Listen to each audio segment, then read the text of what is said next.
Hello दोस्तों, एक बार फिर से आप सभी का स्वागत है मेरे चैनल में। आज हम पढ़ने जा रहे हैं काइंड्स ऑफ नाउन, यानी नाउन जो मैंने बताया, आज संज्ञा, उसकी डेफिनेशन बताई, उसके बारे में बताया। अब उसके काइंड्स को पढ़ेंगे, उसके टाइप्स को पढ़ेंगे कि कितने टाइप्स के नाउन होते हैं, कितने प्रकार के नाउन होते हैं। तो टोटल आपने 5, इससे पहले वाले वीडियो में टोटल 5 आपने देखा है। तो इसमें सबसे पहले हम चलते हैं प्रॉपर नाउन पर।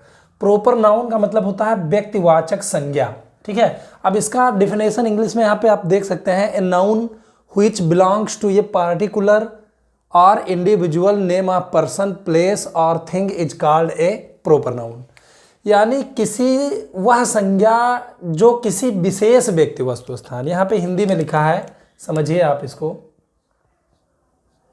यहाँ पे जो लिखा है, वह संज्ञा जो किसी विशेष व्यक्ति, किसी खास व्यक्ति, वस्तु या स्थान के नाम को दर्शाती है, उसे व्यक्तिवाचक संज्ञा कहते हैं। यानी ऐसी संज्ञा जो किसी पार्टिकुलर पर्सन या किसी इंडिविजुअल पर्सन, किसी विशेष, किसी खास व्यक्ति के बारे में बताती है, उसके नाम के बारे में बताती है, उसको हम प्रॉपर नाउन कहते हैं, ठीक है। लेकिन वो व्यक्ति या स्थान या दिन का नाम या महीने का नाम या फिर किसी त्यौहार का नाम, वो जो नाम होता है पार्टिकुलरली, वही प्रॉपर नाउन होता है। जैसे यहाँ पे आप देखिए, वह संज्ञा जो किसी विशेष व्यक्ति, वस्तु या स्थान के नाम को दर्शाती है, उसे व्यक्तिवाचक संज्ञा कहते हैं, प्रॉपर नाउन कहते हैं। तो इसमें देखिए, Ramesh is Raju's best friend. Ramesh Raju का सबसे अच्छा मित्र है। अब यहाँ पे देख लीजिए, किसी व्यक्ति का नाम लिखा है रमेश और यहाँ पे किसी व्यक्ति का नाम लिखा है राजू। तो ये राजू और रमेश अपने आप में खास है, क्योंकि इनके जैसा कोई नहीं है, ये विशेष है। तो किसी विशेष व्यक्ति का नाम व्यक्तिवाचक संज्ञा होगा। किसी विशेष स्थान का नाम, यहाँ देखिए, new Delhi is the capital of India. New Delhi यानी नई दिल्ली, इज द कैपिटल यानी राजधानी है ऑफ इंडिया यानी भारत की। नई दिल्ली भारत की राजधानी है, तो यहाँ पे नई दिल्ली जो है ये स्थान का नाम है, ये किसी पार्टिकुलर स्थान का नाम है। और इंडिया भी जो है ये स्थान का नाम है, देश का नाम है पार्टिकुलरली। तो यहाँ पे आपने देखा, व्यक्ति का नाम, स्थान का नाम, और जो दिन और महीने के नाम होते हैं वो भी प्रॉपर नाउन है, क्योंकि वो विशेष रूप से दिन और महीने के नाम होते हैं, उनके जैसा कोई नहीं। जैसे आप यहाँ देख रहे हो, ही डजंट कम, वो नहीं आता है ऑन मंडे एंड ट्यूसडे इन जुलाई। वो जुलाई में मंडे और ट्यूसडे को नहीं आता है। तो यहाँ पे देखिए मंडे, और यहाँ पे देखिए ट्यूसडे, और फिर जस्ट यहाँ पे देखिए जुलाई। तो किसी दिन या महीने के नाम को भी हम प्रॉपर नाउन कहते हैं। और एक चीज जो सबसे खास बात है, मैंने नहीं बताया, नोट इसमें देखिए, प्रॉपर नाउन का पहला शब्द हमेशा कैपिटल लेटर में लिखा जाता है। तो पहला अक्षर देखिए, जहां कहीं भी लिखा है वो कैपिटल लेटर में है। चलिए चलते हैं अगले एग्जाम्पल पे। आई विल सेलिब्रेट, मैं मनाऊंगा Holi with great pomp and show, यानी बहुत जोश खरोश से, मैं बहुत ही हर्षोल्लास से होली मनाऊंगा। होली एक त्योहार का नाम है गाइस, तो ये भी प्रॉपर नाउन है। होली एक त्योहार का नाम है, तो ये भी प्रॉपर नाउन है। तो व्यक्ति, वस्तु, स्थान, दिन या महीना के नाम। आई एंजॉय, मैं आनंद लेता हूँ, ड्रिंकिंग, पीने का, माउंटेन ड्यू, मैं माउंटेन ड्यू पीने का आनंद लेता हूँ। अब माउंटेन ड्यू जो है वो एक वस्तु का नाम है, एक पेय पदार्थ का नाम है, जिसको हम पीते हैं, माउंटेन ड्यू, कोल्ड ड्रिंक होता है। तो वो माउंटेन ड्यू यहाँ पे वस्तु का नाम हो गया, तो यहाँ पे क्या कहेंगे, ये प्रॉपर नाउन है। We still use Rotomac to write, we still, हम अब भी यूज प्रयोग करते हैं, रोटोमैक यानी रोटोमैक टू राइट लिखने के लिए, हम अब भी लिखने के लिए रोटोमैक यूज करते हैं। ये स्थान का नाम है, सॉरी, ये वस्तु का नाम है, यानी ये कोई कलम है, रोटोमैक, रोटोमैक नाम की कलम आती थी।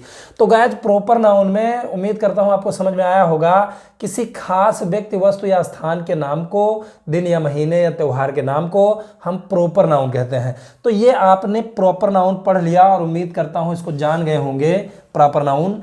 अब चलते हैं दूसरे यानी कॉमन नाउन, दूसरे नंबर यानी कॉमन नाउन पे। सेकंड पे है आपका कॉमन नाउन। कॉमन नाउन का मतलब होता है जातिवाचक संज्ञा। इसकी आप डेफिनेशन इंग्लिश में देख लीजिए, अगर चाहेंगे तो आप नोट भी कर सकते हैं। A common noun is a name of a person, animal, place or a thing of the same class or kind. मतलब ऐसी संज्ञा जो एक ही जाति के अनेक व्यक्ति, वस्तु या स्थानों के नाम को दर्शाती है, गिवन इन कॉमन, यानी कॉमन हो कहने का मतलब, उसे हम कॉमन नाउन कहते हैं। यानी सीधे शब्दों में आप समझें कि जो प्रॉपर नाउन होता है तो वो कोई खास व्यक्ति वस्तु या स्थान होता है, लेकिन पूरी जाति को जो शब्द दर्शाता है, बताता है, किसी व्यक्ति के, किसी वस्तु के, किसी स्थान के, किसी जानवर के, पूरी जाति को जो शब्द दर्शाता है वो हम कॉमन नाउन उसको कह सकते हैं। तो यहाँ पे हिंदी में सबसे जरूरी चीज़ ये समझना आपको है, किसी एक ही जाति या श्रेणी की अनेक व्यक्ति, वस्तु या स्थान के नाम को जातिवाचक संज्ञा कहते हैं। अब जातिवाचक संज्ञा यहाँ पे देख लीजिए, बॉय शब्द है, बॉय मीन्स लड़का। अब ये पूरे लड़के जाति को दर्शा रहा है, दुनिया के सभी लड़कों को दर्शा रहा है, सभी लड़का जाति को बता रहा है। जैसे आप यहाँ देख सकते हैं कॉमनली गर्ल, गर्ल यानी दुनिया की सभी लड़कियों को ये शब्द दर्शा रहा है, उसकी जाति को बता रहा है। यहाँ पे आप देखिए टीचर, टीचर यानी सभी टीचर्स की बात हो रही है, पार्टिकुलरली मिस्टर शर्मा की बात नहीं हो रही, पार्टिकुलरली मिस्टर विकास की बात नहीं हो रही है, सारे टीचर जाति की बात हो रही है यहाँ पे। तो यहाँ पे देखिए माउंटेन, माउंटेन मीन्स होता है पर्वत, पर्वत, पर्वत यानी कई प्रकार के पर्वत होते हैं, पूरे पर्वतों की जाति होती है, माउंट एवरेस्ट है, माउंट आबू है, तमाम तरह के पर्वत हैं, छोटे हैं, बड़े हैं, तो मतलब पूरे पर्वत जाति को बता रहा है। बुक, जैसे किसी एक बुक के नाम को थोड़े बताया जा रहा है, जैसे रामायण है, बाइबल है, गीता है, ये तो प्रॉपर नाउन आ गए। लेकिन यहाँ पे जो ये बुक है पूरी किताब जाति को बता रहा है, चाहे जैसी किताब हो, वो यहाँ पे कॉमन नाउन हो गया। जैसे पेन आप देख सकते हो, पेन, पेन कई प्रकार के होते हैं, यानी अपने आप में जो एक है, ठीक है, जैसे लिंक स्टार पेन, उसका नाम लिंक स्टार है, तो लिंक स्टार अपने आप में खास है, एक है, ब्रांड नेम है। लेकिन पेन सारे पेनों को रखा जाए तो वो फिर एक जाति हो जाती है। तो गाइस यहाँ पे आपके समझने हेतु, समझने के लिए मैंने कुछ डिफरेंसेस लिखे हैं, differences between proper noun and common noun. तो डिफरेंस क्या है, यहाँ पे आप देख रहे हो कि प्रॉपर नाउन मैंने यहाँ पे लिखा है और यहाँ पे कॉमन नाउन लिखा है। अब इसमें अंतर क्या है, अगर आप इसको समझ गए तो क्लियरली आप समझ जाओगे कि ये प्रॉपर नाउन क्या है और कॉमन नाउन क्या है। जैसे देखिए किसी खास व्यक्ति, पवन का नाम है, सुरेश का नाम है, मीना का नाम है, तो ये सब अपने आप में खास हैं, एक हैं, एकमात्र हैं, एकमात्र गुण रखने वाले लोग हैं, तो ये प्रॉपर नाउन हो गया। लेकिन अभी बॉय को ले लिया जाए, बॉय, तो ये पूरे लड़का जाति, पवन, सुरेश, रमेश, हरीश, मोहन, रवि, सब एक में आ गए, तो एक ही जाति की बात की जा रही है, तो ये कॉमन नाउन हो गया। गर्ल देखिए, गर्ल में मीना, रीना, सरिता, गीता, सारी जितने हैं सब उसकी पूरी जाति को बता रहा है, तो ये जो है यहाँ पे आपका कॉमन नाउन हो गया। जैसे वुमेन है, वुमेन शब्द महिला, तो सारे महिला जाति को बता रहा है, पूरी जाति को बता रहा है। ऐसे यहाँ पे आप देख सकते हो स्थान का नाम, स्थान जैसे इंडिया है, कानपुर है, रायपुर है, ये सब अपने आप में एक विशेष स्थान है। इंडिया, कानपुर, रायपुर, बहुत सारे देश हो सकते हैं। लेकिन कहा जाए कंट्री, तो कंट्री तो कई सारे हैं, पूरी कंट्री जाति की बात हो रही है, वर्ल्ड में तमाम कंट्रीज हैं। सिटी, पता नहीं कितनी सिटीज़ हैं पूरे वर्ल्ड में, तो ये पूरे सिटी यानी शहर जाति को बता रहा है। टाउन, बहुत सारे कस्बे हैं। विलेज यानी बहुत सारे गांव हैं। तो कहने का मतलब जो किसी खास एक व्यक्ति, वस्तु या स्थान के नाम की बात होती है तो प्रॉपर नाउन हो जाता है, और पूरे जाति की जब बात होती है तो उसको हम कॉमन नाउन कहते हैं। जैसे वस्तु के रूप में रख लीजिए आप, इंग्लिश शब्द है, इंग्लिश भाषा है, भाषा का नाम है। यहाँ नाइक देख लीजिए, एक ब्रांड है, ब्रांड नाइक ब्रांड का नाम है। नोकिया एक ब्रांड का नाम है, वस्तु का नाम है। अगर मोबाइल नोकिया की है, टीवी है, तो वस्तु का नाम है। तो ये एक ब्रांड नेम है, ये एक लैंग्वेज नेम है, तो नेम प्रॉपर नाउन हो गया। लेकिन अगर आप बुक मान लीजिए, बुक, तो बुक तो बहुत सारी किताबों के अंतर्गत आता है। मोबाइल, मोबाइल तो बहुत सारे होते हैं, पूरे मोबाइल जात की बात की जा रही है, किसी एक ब्रांड की बात नहीं हो रही है। शू, जैसे नाइक है तो फिर वो तो एक ब्रांड है, वो तो भैया उसको हम प्रॉपर नाउन में रखेंगे। लेकिन शू जो है, जूता, जूते में तो सारा आ गया, पूरा जितना जूता जाति है। तो कोई ऐसा व्यक्ति, वस्तु, स्थान, जानवर जो पूरे जाति को दर्शाता हो, इंगित करता हो, इंडिकेट करता हो, डिनोट करता हो, दिखाता हो, उसी को हम कॉमन नाउन कहेंगे। तो उम्मीद करता हूँ आपको कॉमन नाउन क्लियर हो गया है। अब चलते हैं तीसरे पार्ट यानी मैटेरियल नाउन पे। तीसरे नंबर यानी मैटेरियल नाउन पे। मैटेरियल नाउन यानी धातु या पदार्थवाचक संज्ञा, इसको द्रव्यवाचक संज्ञा भी कहते हैं। धातु या पदार्थवाचक संज्ञा यानी इसको द्रव्यवाचक संज्ञा भी कहते हैं। इसकी डिफिनेशन, इसकी परिभाषा आप देख सकते हो, the word that refers to a material or substance from which other things can be made is called a material noun. मतलब वह संज्ञा जिससे किसी धातु या पदार्थ का बोध होता है, धातु या पदार्थ का बोध होता है, उसे ही मटेरियल नाउन कहते हैं। लेकिन एक चीज़ इसमें ये चीज़ ध्यान रखिए, कुछ ऐसी भी चीज़ें हैं जिनसे दूसरी वस्तुएं बनाई जा सकती हों, उसको भी मटेरियल नाउन हम कह सकते हैं। ठीक है, कुछ ऐसी चीज़ें हैं जिनसे अदर थिंग्स बनाई जा सकती हैं। तो इसमें लिखा है the word that refers to a material or substance from which other things can be made is called a material noun. एक ऐसा शब्द है, कैसी संज्ञा जो किसी ऐसे धातु या पदार्थ के से संबंधित है जिनसे कोई अदर वस्तुएं बनाई जा सकती हैं, उसको मटेरियल नाउन कहते हैं। तो सीधा शब्दों में ये जान लीजिए, वह संज्ञा जिनसे किसी धातु या पदार्थ का बोध होता है उसे मटेरियल नाउन कहते हैं। ऐसी चीज़ें जिनसे दूसरी वस्तुएं बनाई जा सकती हों, जैसे आप यहाँ देख रहे हो गाइज, गोल्ड। गोल्ड मीन सोना। अब गोल्ड मीन सोना, तो आप जान सकते हो कि गोल्ड से बहुत सारी चीज़ें बन सकती हैं। साल्ट यानी नमक, नमक बहुत सारी चीज़ों में पड़ता है। स्टील, ठीक है, ये भी एक धातु है। कोल, कोल एक पदार्थ है। ऊड, लकड़ी, लकड़ी से बहुत सारी चीज़ें बन सकती हैं। वाटर, पानी, पानी ये पदार्थ है, बहुत सारी चीज़ें बन सकती हैं। इंक यानी स्याही। फ्यूल यानी ईंधन। तो ये सब आपके हो गए धातुवाचक संज्ञा। धातु या पदार्थ का बोध होगा तो वो शब्द समझ लीजिए आपका क्या हो जाएगा, मटेरियल नाउन हो जाएगा। जैसे यहाँ पे लिखा है gold is a precious metal, तो यहाँ पे गोल्ड शब्द जो है, गोल्ड, ये एक धातु का बोध करा रहा है, तो ये आपका हो गया मटेरियल नाउन।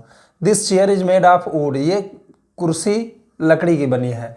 तो लकड़ी यहाँ पे आप देख सकते हो, ये एक मटेरियल नाउन है।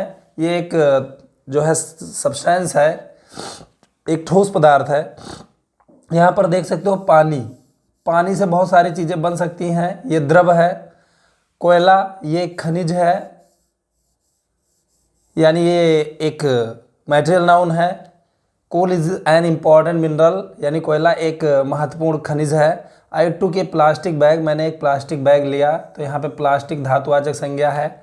तो ऐसी चीज़ें जो किसी धातु या पदार्थ का, किसी मटेरियल अथवा सब्सटेंस का बोध कराती हैं, उनको डिनोट करती हैं, उसे हम मटेरियल नाउन कहते हैं।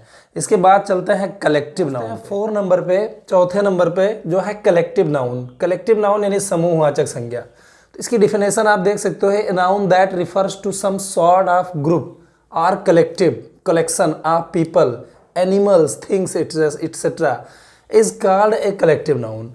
मतलब वह संज्ञा जो किन्हीं व्यक्ति, वस्तु अथवा स्थान के झुंड या समूह को दर्शाता है।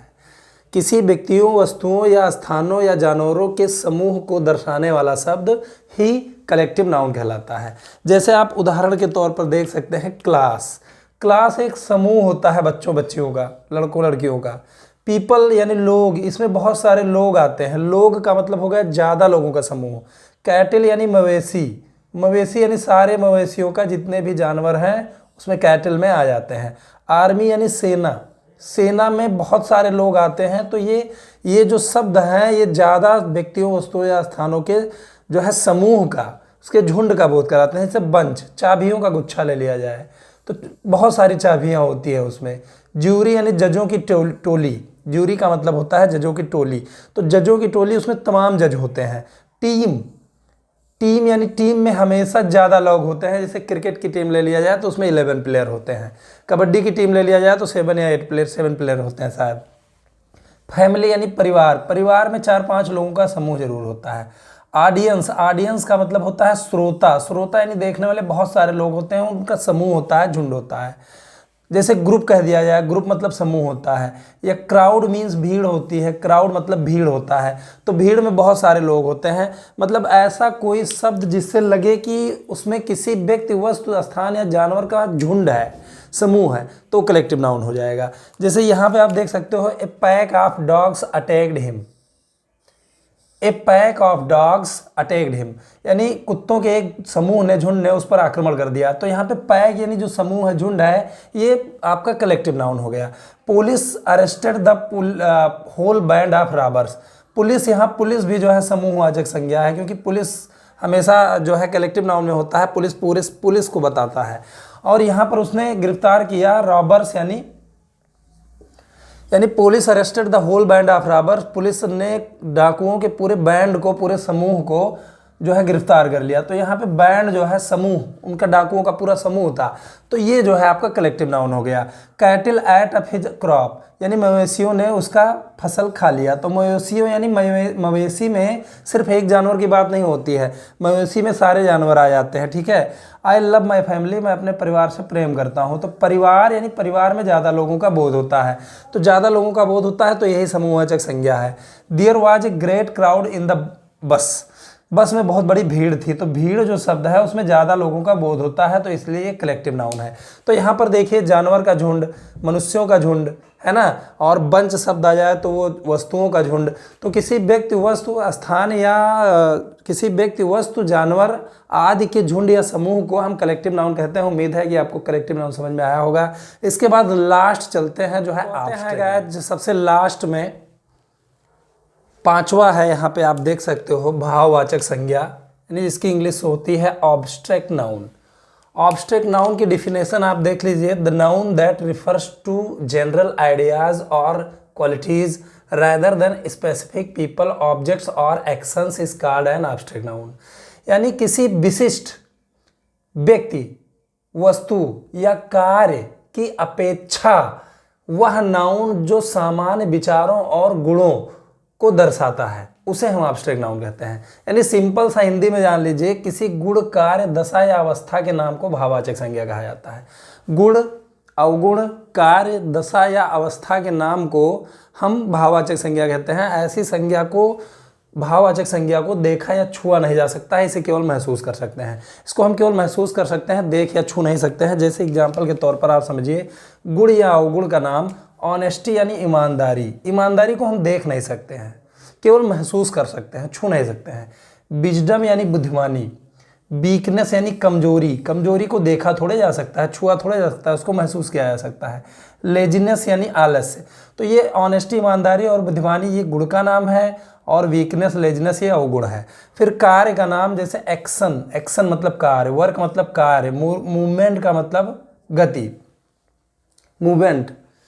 या फिर दशा का नाम जैसे दशा, स्वीटनेस, माधुर्य, मधुरता, किस दशा में है, मधुर में है। नर्वसनेस, नर्वसनेस का मतलब होता है घबराहट, नर्वसनेस मतलब घबराहट, ये दशा का नाम है। अवस्था का नाम जैसे ले लिया जाए चाइल्डहुड, यूथ, यूथ यानी जवानी, युवावस्था, बुढ़ापा, ठीक है। तो ये सब चीज़ें क्या हैं, भाववाचक संज्ञा है। इसे यहाँ समझिए, honesty is the best policy, यानी ईमानदारी सबसे अच्छी नीति है। अब ईमानदारी यहाँ पे भाववाचक संज्ञा है। Weakness is A cross, weakness यानी कमजोरी एक अभिशाप है, कर्स मतलब होता है अभिशाप, तो वीकनेस जो यहाँ पे है, यहाँ पे ये भाववाचक संज्ञा है। I passed my youth happily, I passed मैंने व्यतीत किया, माई यूथ अपनी जवानी, हैप्पीली यानी खुशी खुशी, मैंने प्रसन्नतापूर्वक अपनी जवानी व्यतीत की। तो यहाँ पे यूथ, जो यूथ है ये भाववाचक संज्ञा है। आई प्रेज योर विजडम, मैं तुम्हारे बुद्धिमानी की प्रशंसा करता हूँ, तो यहाँ पे विजडम जो शब्द है वो आपका भाववाचक संज्ञा है। तो गाइस आज ये मैंने जो प्राचीन पहले के समय के नाउन थे, नाउन के जितने भी पार्ट थे, 5 पार्ट, वो मैंने पढ़ा है। लेकिन मॉडर्न इंग्लिश में थोड़ा सा चेंजिंग भी है, कुछ और भी है जो मैं अगले वीडियोज में बताऊंगा। लेकिन आज फिलहाल जो एक बेसिक संज्ञा है, जो नाउन है, उसके पार्ट्स हैं 5 पार्ट्स, वो पूरी तरह से क्लियर हो गया है। अगले वीडियो में मैं कुछ नएपन के साथ, नाउन के साथ हाजिर रहूँगा। तब तक के लिए वीडियो देखने के लिए बहुत बहुत धन्यवाद। और वीडियो अगर आपको पसंद आया तो प्लीज़ लाइक और शेयर ज़रूर करें। मेरे चैनल में नए हैं तो चैनल को सब्सक्राइब कर लें और बेल आइकन को हिट कर दें। इस वीडियो में बस इतना ही।